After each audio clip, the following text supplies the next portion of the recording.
बहुत लोगों को यह पता होगा कि सिर्फ सीता के अपहरण के कारण ही राम के हाथों रावण की मृत्यु हुई थी, लेकिन इसके पीछे पौराणिक कारण कुछ और भी है। आइए जानते हैं। यह उस समय की बात है जब भगवान शिव से वरदान और शक्तिशाली खड्ग पाने के बाद अहंकारी रावण और भी अधिक अहंकार से भर गया था। वह पृथ्वी से भ्रमण करता हुआ हिमालय के घने जंगलों में जा पहुंचा। वहां उसने एक रूपवती कन्या को तपस्या में लीन देखा।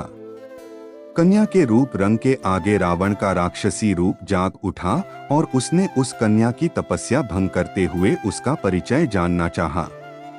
काम वासना से भरे रावण के अचंभित करने वाले प्रश्नों को सुनकर उस कन्या ने अपना परिचय देते हुए रावण से कहा कि हे राक्षस राज, मेरा नाम वेदवती है। मैं परम तेजस्वी महर्षि कुशध्वज की पुत्री हूँ।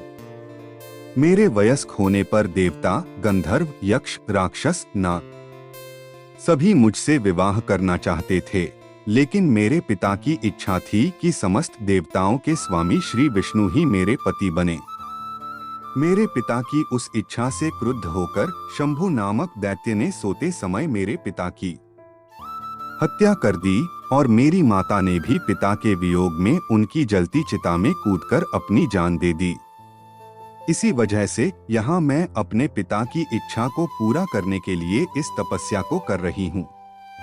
इतना कहने के बाद उस सुंदरी ने रावण को यह भी कह दिया कि मैं अपने तप के बल पर आपकी गलत इच्छा को जान गई हूँ।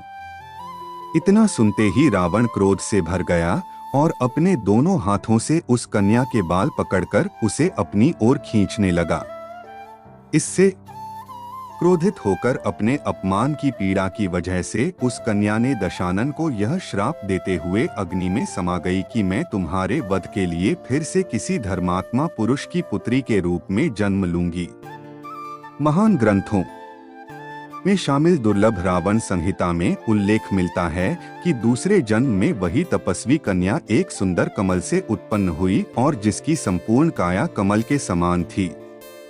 इस जन्म में भी रावण ने फिर से उस कन्या को अपने बल के दम पर प्राप्त करना चाहा और उस कन्या को लेकर वह अपने महल में जा पहुंचा, जहां ज्योतिषियों ने उस कन्या को देखकर रावण को यह कहा कि यदि यह कन्या इस महल में रही तो अवश्य ही आपकी मौत का कारण बनेगी।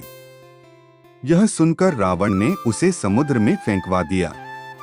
तब वह कन्या पृथ्वी पर पहुंचकर राजा जनक के हल जोते जाने पर उनकी पुत्री बनकर फिर से प्रकट हुई।